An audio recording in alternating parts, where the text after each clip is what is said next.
receive the attention, the media attention that they deserve. My name's Mark Seddon. I was Al Jazeera's United Nations correspondent, and I subsequently went to work for the UN Secretary General Ban Ki-moon, and then more recently for a former President of the General Assembly, Maria Fernanda Espinosa. But today, I'm delighted to be talking to Dr. Yara Hawari.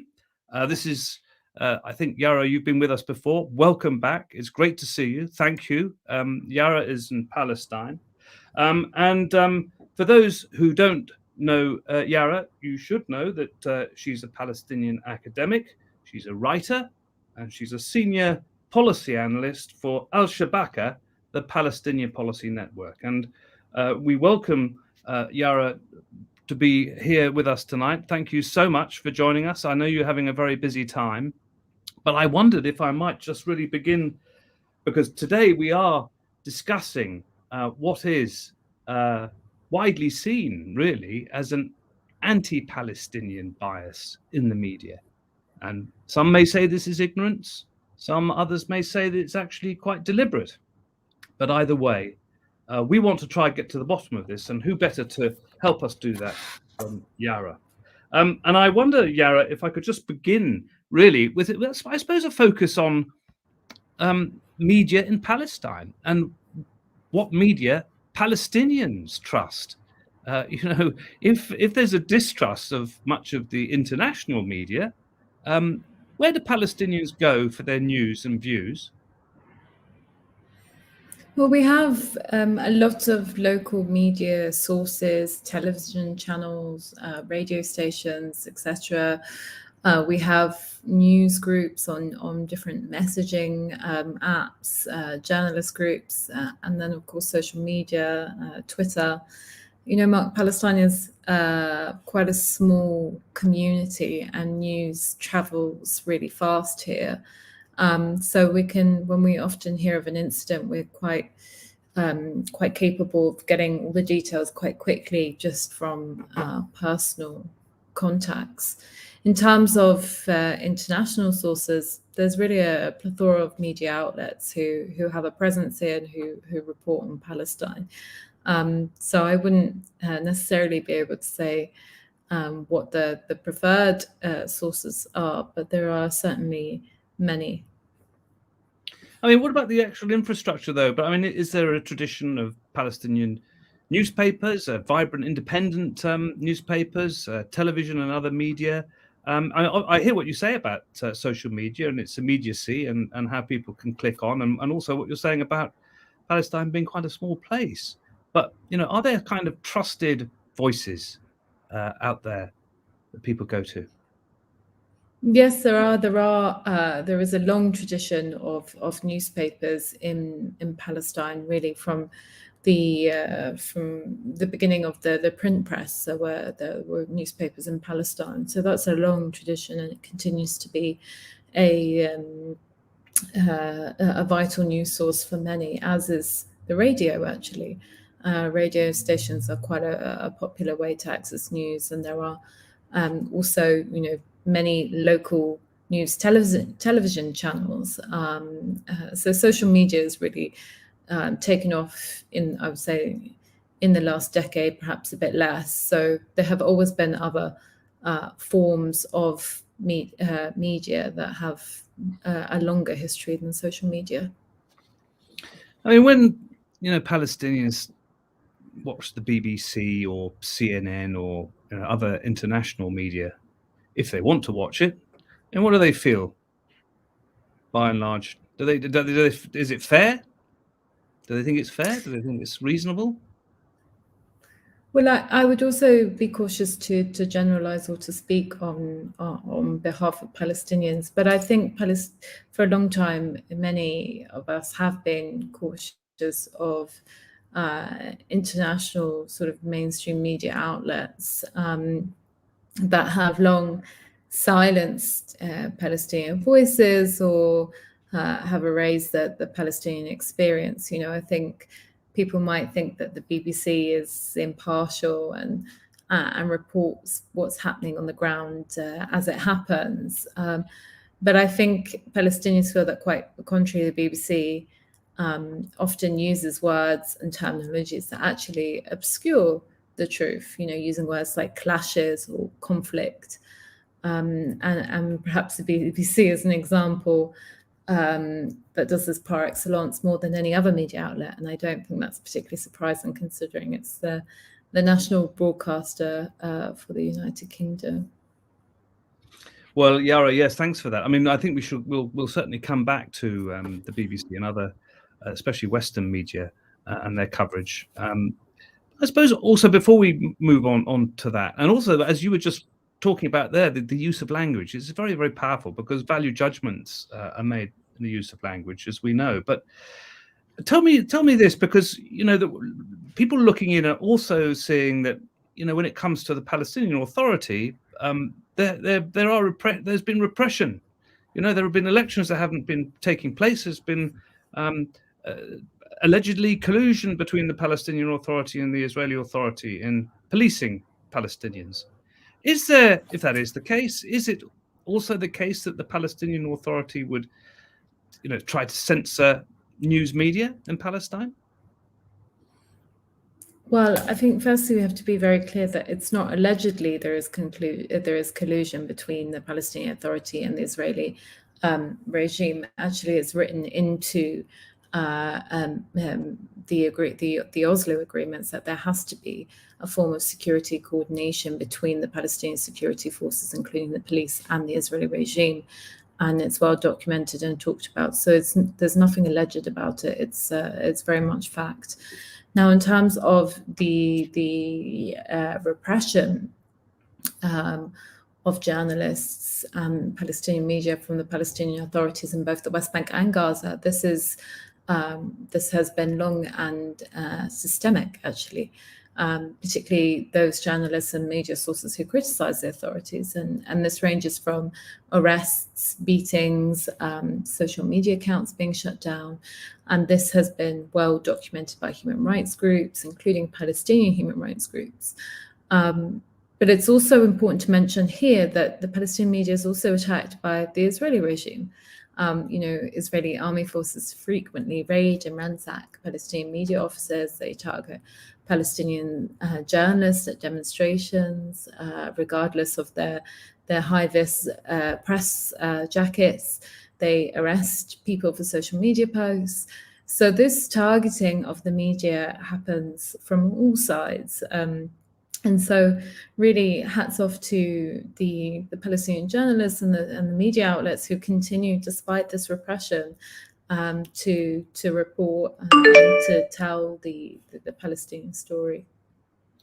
Well, Yara, I mean, you'll recall that it's not just Palestinian journalists and media that have been under attack by Israeli forces. That was certainly the case in Gaza not so long ago, with the missile strike on journalist offices that included Associated Press and Al Jazeera, which was something of a revelation to a lot of people. But as you've been saying, it is the case that this has been going on for quite some time.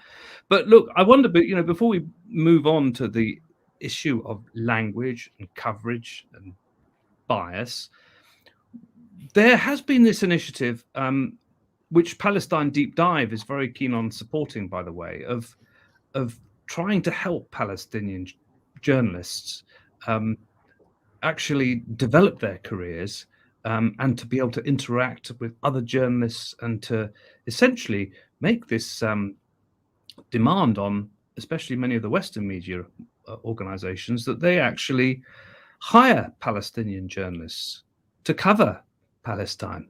It's not such a revolutionary idea. It's something that Al Jazeera, for instance, has been doing for a very long time. Well, people would say, well, Al Jazeera would, but Al Jazeera did go the distance, not just in Palestine, but across the world, and employing journalists with a local knowledge.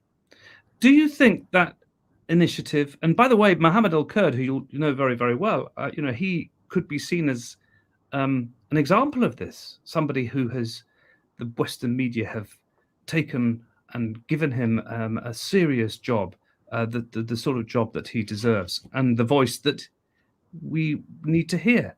Do you think that it's quite a good initiative, that this sort of thing can help? Is it worthwhile?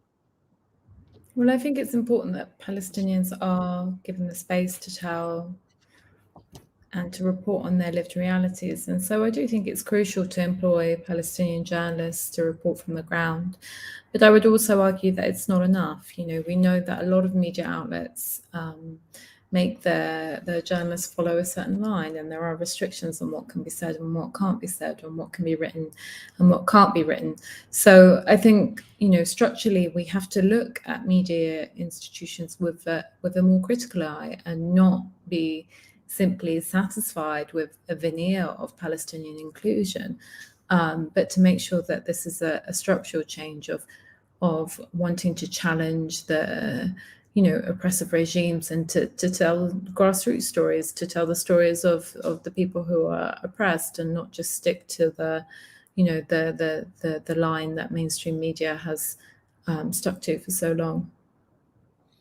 And I mean, for those out there who are interested and would like to follow more Palestinian voices, journalists, reporters, commentators, you know, we can't ask you to plug everybody that you would ask us to pay attention to, but maybe you could point us in the direction of a few good names, a few good publications, a few good media. You see, Mark, would get me into trouble of missing some really important names out, and missing some really important comrades out. So I would say, you know, just to plug also a little bit the organization that I work for, Al-Shabaka, which is a Palestinian think tank. We are home to a network of analysts, Palestinian analysts, who speak on such a, you know, huge variety of topics. And so I think, you know, this is a really good source for Palestinian analysis. And you can follow Shabaka on Twitter, and also we have a website where you can find all our publications in English and Arabic. But beyond the organization that I work for, there are many Palestinian organizations that are doing work, very important work, to get you know, Palestinian stories out there, such as PIPD, the IMEU, all these different organizations. And there are so many individuals as well that are not affiliated to organizations that are working hard. And Mark, you already mentioned some of them, but I'll refrain from a list so that I don't upset anyone. Well, thank you. That's certainly food for thought. And we've put up for people watching the link to Al-Shabaka. And don't forget, people, all of you out there watching, send in your questions. In fact, here we are. We have a question. This is from Jenny in Newcastle. Hi, Yara. It's great to hear from you tonight. Can you comment on an article published a few days ago in the Jerusalem Post, which had a rather bizarre headline arguing that to label settler violence, that is, the violence committed by Jewish settlers in the West Bank against Palestinians, as settler violence, was itself anti-Semitic? What does this say about the attempts by Israel and its supporters to conflate criticism of Israel with anti-Semitism? Thank you, Jenny. I think this conflation is incredibly dangerous, and particularly dangerous to the fight against anti-Semitism, which is a struggle that is also inherent to the Palestinian struggle as an anti-racist struggle. And I did see that article and I saw that headline, but I didn't read it because it is so ridiculous. It's not worth your time, Jenny, to read. But it's very demonstrative of where the discourse is going. But you know, on the one hand, it's worrying, this conflation, but on the other hand, it lacks you know, such intellectual credibility that we should also dismiss these kinds of pieces and this kind of narrative, because it lacks, you know, any kind of sort of deeper intellectual credibility.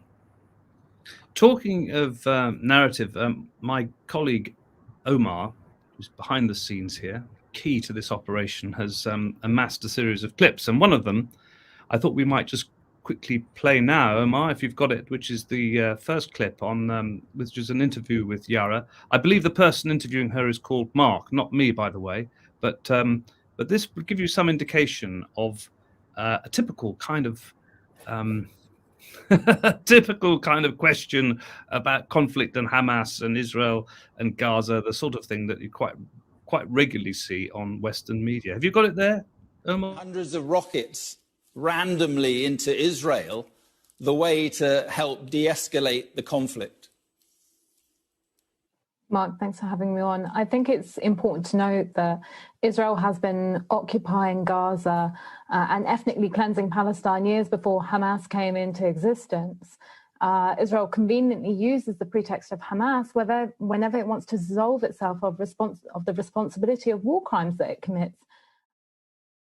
I mean, that was just it's a little clip. I mean, unfortunately, with small clips doesn't necessarily provide you with the sort of background to the discussion, but there is a kind of, I suppose it's fair to say, and you can help us out here, Yara, there's a kind of basis of which questions are asked very often by Western media of Palestinians when rarely Palestinians are given a voice. It comes from the language, and the positioning is kind of predictable, and you would actually expect the questioning to be tough. There's no point in having an interview if you're not going to be challenged, and interviewers aren't there to agree with those they're interviewing. But Yara, I wonder if you could just tell us something about the use of language and where media so frequently starts from. I mean, just I suppose in the broadest possible way, when there's reports of conflict, such as there was most recently between forces in Israel and Gaza, they are almost treated by the media as being forces of equal. And there is no way that you can make that kind of supposition. But tell us a little bit more about the use of language, if you will. No, I would say that, it's very clear in the mainstream media that certain questions are reserved for Palestinians, questions that are very anti-Palestinian, very racist. Immediately Palestinians are expected to condone Hamas or condone any other form of Palestinian resistance before actually they get to the meat of the conversation, and that really sets up the entire tone for the rest of the conversation, and it can put an audience completely off. And often these are tricks. They're attempts to entrap Palestinians into something that they can't answer, or that they don't want to answer. But the same is never done on the other side. When you have maybe a British person on, they're not immediately asked to condone British colonialism. You have an Israeli on, they're not immediately asked to condone Israeli apartheid before they can actually get a chance to speak. Not that I'm equating those things with Hamas at all, because they're very different. But what I'm trying to say is that there is a certain level or certain specific questions and that are reserved for Palestinians, and the same is not done for others. And I think as you said, there is a tendency in the mainstream media to both sides the situation here to claim that there is some kind of parity between the two sides, when this is simply not the case. We have a regime which is colonizing another people, and these people, the Palestinians, are simply refusing to allow it to happen so passively. And yet that's not portrayed at all, and that's not just bad reporting, that's actually by design, because of course if you portray this as a two-side situation, the obvious answer is that, well, both sides need to stop the violence and need to get in a room and chat with each other. And that's not what has to happen at all. Israel has to stop violating Palestinian basic fundamental human rights as a precursor to anything else, before anything else happens. I mean, it's interesting you say that, and talking specifically about Palestinians as a people, because I remember, again, this is just a matter of months ago, listening to BBC Radio 4, and there was reporting and discussion around the fighting that was going on. And in the course of this introduction by the journalist, he referred to Palestinians as Israeli Arabs, as Palestinians in the West Bank, and Hamas in Gaza. So immediately you had a kind of disaggregation of people. They were all different people. It was all very, very confusing for anybody listening in. So if the media can't even get the name of the people right, it's not particularly good, is it? What can be done about that? Well, with regards to all these different labels for Palestinians, this is a direct mirroring of the Israeli regime's strategy to fragment the Palestinian people into different categories. So Palestinians in the territories that were occupied in 1948 become Israeli Arabs because they were given Israeli citizenship, and then they lump them with this rather homogenous title, Arab, rather than Palestinians. So they're not Israeli Palestinians, they're Israeli Arabs. Even though they were survivors of the ethnic cleansing of Palestine in 1948 and are therefore Palestinian. And, even though very clearly we saw this year during the Unity Intifada, we saw demonstrations in Haifa and Lid. These are towns and cities in the 48 territories, or what some might refer to as Israel proper. We saw, Palestinians carrying Palestinian flags, chanting Palestinian chants, and yet the media was still reporting that, or calling them Israeli Arabs. And Palestinians in Gaza are usually completely erased. Gaza's synonymized with Hamas, or sometimes the term Gazan is used as opposed to a Gazan, a Palestinian from Gaza. And this is part of an attempt to completely siphon off Gaza. And so, whilst it's true that, Palestinians in each of their geographic communities face different challenges and forms of oppression from the Israeli regime, it's also true that they share this experience of oppression, and moreover, they share a peoplehood. And I think the Unity Intifada of May this year demonstrated, just that Palestinians across colonized Palestine, from Gaza to Haifa, responded to the ethnic cleansing of Sheikh Jarrah, the neighborhood in Jerusalem, not because they were standing in solidarity, but because they were standing in shared struggle. And I actually think this year did help shift the narrative on that. It did help in terms of the labels, in terms of recognition that Palestinians exist from the Jordan River to the Mediterranean Sea, and not simply in the West Bank, as the mainstream media would have you believe. I mean, Yara, also, it's not just titles, epithets, all the rest of it. It's also the sin of omission. And we've got a question here. This is from Catherine in Edinburgh. And Catherine says, right now there are hunger strikes going on amongst Palestinian prisoners inside Israeli jails, but very little Western media coverage at all. Could you speak about what's happening there and why you think the media pays so little attention to Palestinian protests? Well, with specificity to the Palestinian prisoners, there are, I think, about 4,600 Palestinian political prisoners in Israeli jails, and they are being incarcerated contrary to international law. They are being held for all kinds of trumped up charges, and they were tried through the Israeli military court system, which has a 99.9% conviction rate.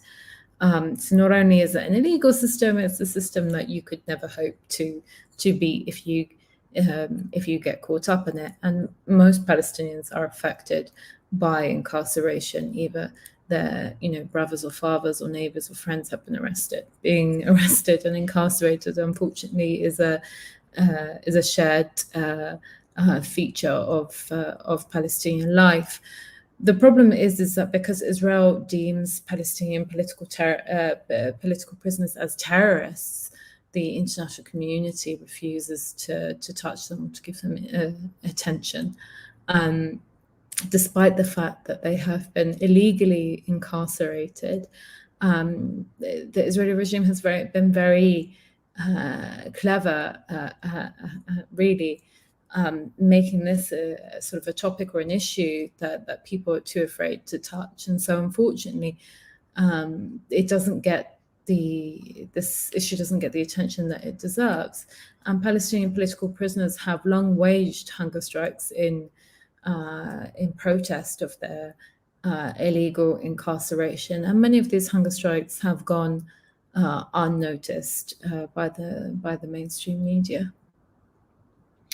I think we might just have, if that's all right, my colleague Omar there will have this at his fingertips, I'm sure, another short clip. This starts on the supposition, so many questions, that the so-called two-state solution is a fact on the ground and is still an active reality, when in fact most people really, on all sides, who look at this dispassionately, would say that the two-state solution is as dead as a dodo. However, we should perhaps let this little clip talk for itself. Is there a viable two-state solution, in your opinion, given the conditions and given the temperature on the ground right now? Why are you limiting yourself to that question? Why is not the question, is there a viable, just solution? Can Palestinians live free? Can they say they're Palestinian without being chased down by settlers shooting at them? Can they say, hi, I want Palestine to be free, without worrying about the Israeli military court charging us with incitement? Because that's what's happening. And it's ridiculous that we're still asking the same old questions. Miriam, there you go. The same old questions. There's Mariam Baghouti there, giving as good as she can get. And but there you go. I mean, this is one. I suppose this goes back to what we were talking about earlier. This kind of supposition behind a lot of the questions that this is accepted by everybody. Why can't you look at it the way we look at it? And to respond in the way that Mariam just did is actually to open up a whole new range of issues that actually any good interviewer, if they had time, would go back and ask her about. Because I wondered if I might then take you on beyond that to, other use of language, which from the Palestinian side and from those who have been supportive of Palestinians around the world seem to be axiomatic, but seem to be really rather troublesome, especially for sections of the media. And I suppose one of those phrases could be settler apartheid, or settler colonialism, or Israeli apartheid. Now, you mentioned Israeli apartheid earlier in our discussion, Yara, but there are a lot of people who get very exercised about that in the media and say there's no such thing. You can't say that. Israel doesn't practice apartheid. It's got a parliament, Knesset, that has Arab members in it. What do you say to all of that? A Israeli member of Knesset the other day in the parliament told Palestinian members of Knesset that David Ben-Gurion should have finished the job in 1948, and he was not expelled from the parliament. And that's not odd rhetoric to hear in the Knesset. That's actually, very racist rhetoric. Is something that's frequently heard. I think the Palestinian presence in the Knesset does not damage the analysis of apartheid and settler colonialism. Rather, it's an example of how the Israeli regime tries to hide or use, Palestinians as a convenient veneer to sort of promote an idea that Israel is an inclusive society. The reality is far from the truth, and Palestinians have not been listened to for many decades on that. Luckily for us, many international organizations are coming out to say that they are that they recognize the Israeli regime as one of apartheid, that it inflicts apartheid on the Palestinian people as a whole, from the river to the sea and beyond. And this isn't simply about separating two peoples, but it is about dominating a people. And I think that's something that people don't usually get right. When they think of apartheid, they think of separation, but it's not simply separation. It's domination, total domination over one group of people by another group of people. And so some of the organizations I mentioned include Human Rights Watch. There will be more international organizations next year coming out with similar apartheid reports. The term settler colonialism you mentioned is crucial in all of this, because apartheid does not exist in a void. It exists because, in this case, in a context of settler colonialism. So Israel as a settler colonial regime is inflicting or using apartheid as a mechanism to control and subdue the indigenous population. And these terms are becoming more mainstream. I think there is a long way to go yet until we have them firmly embedded and recognized and accepted. But there are huge seismic shifts happening in terms of the language, and I think we have to insist on these terms, and we have to use them correctly, because not only do they accurately describe what's happening on the ground, but they also provide a prescription of what should happen next. That's interesting, Yara, because I mean, you will have seen that here in Britain, where I am, the main opposition's party conference last month, the Labour Party, the conference, the members voted for just that, to call out Israel for apartheid. And of course, none other than President Cyril Ramaphosa of South Africa has said as much himself, and really you would expect him to know. But there's something that did occur to me, because we were talking earlier about how the media describes Palestinians and fits them into boxes. Perhaps they're Israeli Arabs, perhaps they're Palestinians from the West Bank. But in a way, do you think we have a template in apartheid South Africa? Because just think back, the South African apartheid regime was very keen on taking people back to homelands, and they created them: Transkei, Ciskei, Bophuthatswana. And South Africans became citizens of places they'd never often been. But it was very helpful to the apartheid authorities to atomize people. I mean, do you think it could be taken further by the Israelis if they are able to, or the Israeli government if it's able to, which is to say, yeah, you're a Gazan, you're an Israeli Arab, you're from Jericho, and so you can completely continue to actually atomize a people. Do you think they could do that and get away with it now? Well, they are doing it, and they are getting away with it. Palestinians in Gaza are referred to as Gazans. I think, increasingly so, Palestinians, they're referring to Palestinians, and the media refers to Palestinians as only those in areas A of the West Bank. The others, in area C, might just be random Bedouins, like the Palestinian community of Khan al-Ahmar, which is a Palestinian Bedouin community that is facing imminent demolition of their homes.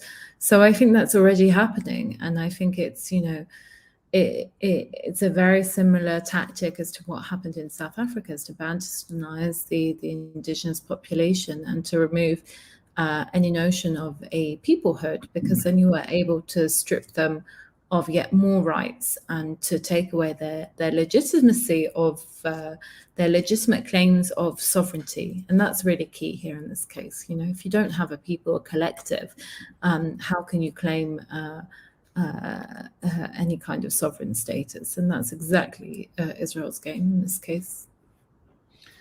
Yeah, there's another issue. I wanted to see what you thought about this, because there has been discussion of this in the global media, but there are people who say, well, really, there's been discussion of it, but it hasn't reached its logical conclusion.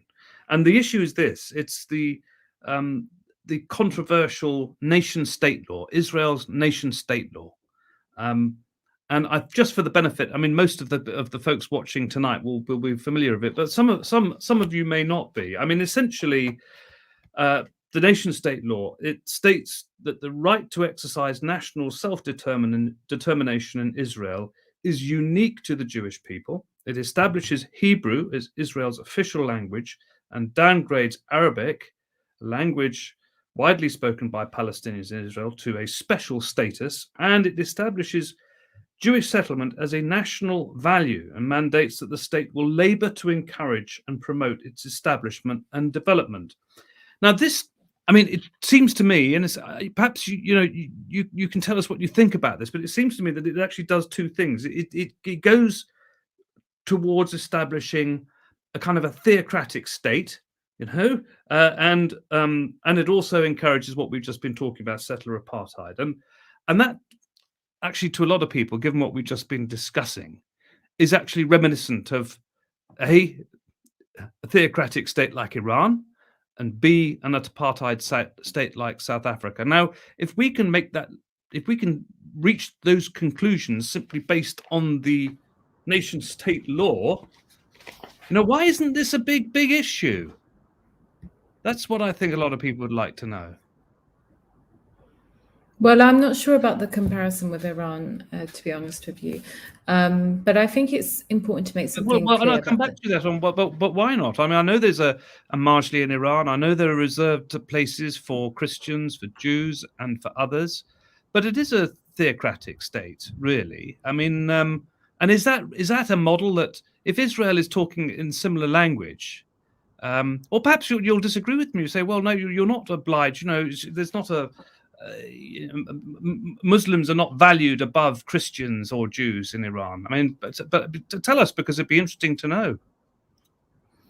Well, I was about to continue the answer. I don't think that comparison is right with Iran. Israel is a settler colonial regime. This law, the nation-state law, as it's being called, is not new. All of the provisions in this law already exist in Israel's basic laws, which functions as its constitution. It was simply a statement of what already exists.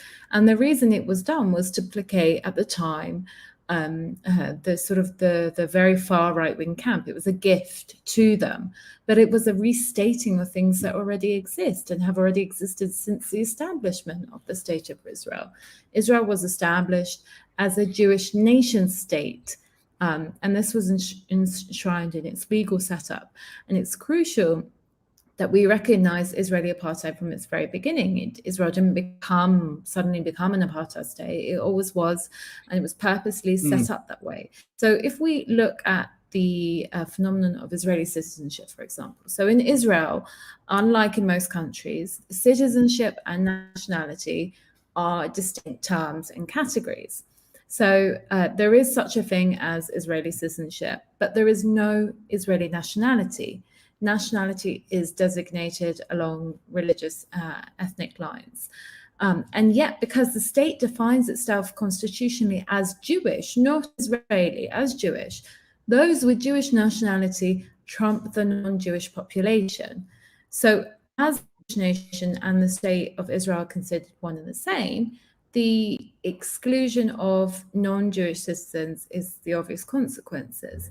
And so this differentiation between citizenship and nationality allows for this very sophisticated and covert racist system that's not necessarily detectable to the unknowing observer. It divides people into these two categories, and it does so legally. And so that's actually very different to Iran and to other countries who might describe themselves as Islamic or Christian. Yara, I was trying to differentiate between apartheid and theocracy. I mean, I think there's no apartheid in Iran, but the issue could be, I mean, the codifying of these laws, which, as you were saying, this has been a process that's been underway, but it's been kind of, in a way, it seems to many of us looking in, this is where it's at now. It's kind of saying this is a Jewish state. You might as well have a religious leader as head of state as you do in Iran, mightn't you, if you're going to have a theocracy?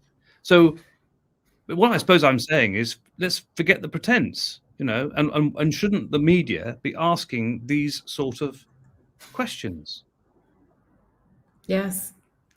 You should be. Yeah. Because we've been talking about it for a long time, and we've been telling everyone for a long time. The nation-state law isn't a process. It's not new. This has been there since the get-go, since Israel enshrined its basic laws, the very foundation of the Jewish nation state.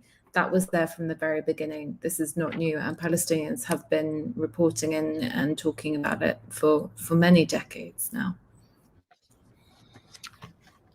So, I mean, it's just looking ahead and looking at, how you can sort of reach out as Palestinians to media organizations elsewhere across the world, and also to campaigns, such as Black Lives Matter, which there's been a very powerful linkage between Palestinian activism and Black Lives Matter activism as well. Do you see that these sorts of grassroots campaigns can sort of actually develop an impetus that can also then influence media coverage? Yeah, I think there has been a clear sort of linking up between the Palestinian struggle and the Black Lives Matter struggle, and that's in recognition of shared values, but also facing similar, not the same, but similar structures of oppression and facing similar techniques of oppression. And so I think it was only natural that these struggles are sister struggles, particularly because the Palestinian movement is an anti-racist one. And we have a lot to learn from our brothers and sisters in the Black Lives Matter movement. Their grassroots struggle is one that we can only hope to emulate. And we are, because we are a fragmented people, and because we have a lot of people in the diaspora, there are just as many Palestinians in the diaspora as there are in Palestine. It means that we are, we are everywhere, and we are able to be part of many struggles internationally, and that, we can use our fragmentation, our forced fragmentation, to our benefit, to create those links and those solidarity networks that otherwise might have been hard to do so.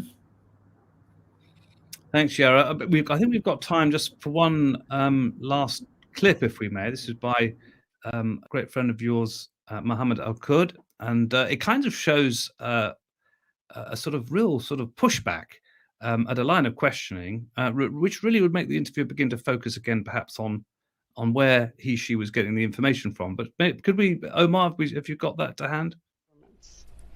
Do you support the protests, the violent protests that have erupted, in solidarity with you and other families in your position right now? Do you support the violent dispossession of me and my family? I'm just asking if you support the protests that are taking place in support of your family. I support popular protests taking place against ethnic cleansing, yes. Thank you very much for joining us. I really appreciate you taking the time to speak to us. Mohammed Al-Kurd, thank you very much. Thank you. I mean, that was interesting in lots of different ways. I mean, it was a very short clip. I mean, the supposition being that the protests in support of Palestinians who were being pushed out of their homes was violent. The questioning wasn't about the violence that was driving Palestinians out of their homes in the first place. And it's kind of this idea, really, that the Palestinians are usually at fault, that these things wouldn't be happening if the Palestinians weren't at fault. So, I mean, how do you, actually, as a matter of interest, really, Yara, because you do quite a lot of this stuff, you've gone on a lot of these US networks, and, you want to, it's a great opportunity, also at the same time to be able to speak to an audience that really may have very, very little knowledge of Palestine, and to hear you. So how do you, sometimes you have to be diplomatic, you have to bite your tongue, I suppose, and you don't, Mohammed there wasn't necessarily being very diplomatic, but he was very angry, I should think. But what's your sort of take on how to deal with interviews? How do you cope with it all? Well, I think Mohammed did so brilliantly and with such elegance, considering the fact that his family are facing imminent dispossession, and he was talking from Sheikh Jarrah. I actually think he did it so brilliantly, and can only aspire to live up to that example. But as we mentioned earlier, Palestinians are often almost immediately asked to denounce violence, and many mainstream media outlets sort of inherently portray that image of the violent Palestinian, and you'll always see the images that they use are of Palestinians engaged in some kind of confrontation. So it's difficult, and it's often used as a distraction, as a way to get us bogged down and sort of defending ourselves, rather than sharing, you know, the story, our lived realities. And so we have to maneuver. It comes with practice, and it comes with, you know, experience. You have to maneuver these questions as quickly and concisely as possible, so that you can actually get to the meat of the discussion, which is, you know, the ongoing and continued oppression of the Palestinian people. And a lot of mainstream outlets seem to just do that checkbox of getting a Palestinian on, and they'll find a way to not let them talk, and then they'll carry on with the narrative that they want to portray. So it's definitely a skill, and the odds are definitely stacked against us. But I think this year in particular has shown really great Palestinian determination to be present in mainstream media spaces.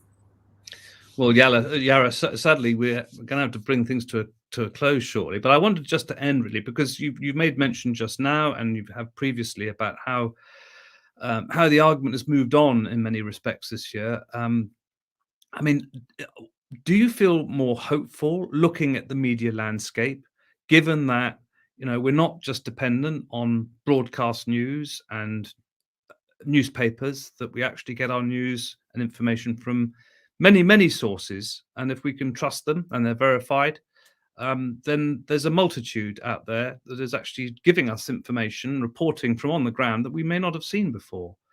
So do you feel, I suppose my final question to you is, are you more hopeful? I think these social media platforms definitely offer us a tool that we didn't have before, and I think that was demonstrated very well by Muhammad al-Kurd and his sister in Sheikh Jarrah. The world would not have known about Sheikh Jarrah. It wasn't for their brilliant and very strategic use of social media.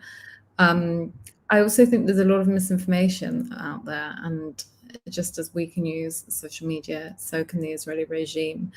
And so, you know, there are always cons when there are pros. But this year has allowed me to be a bit more hopeful that more of the world will hear our story and will understand our struggle. Lovely. Thank you very much, Yara. Thank you very much for joining us today, and we'd love to have you on again. Good luck with all that you're doing, and until next time, from all of us here at Palestine Deep Dive, thank you very much. Thank you so much for having me.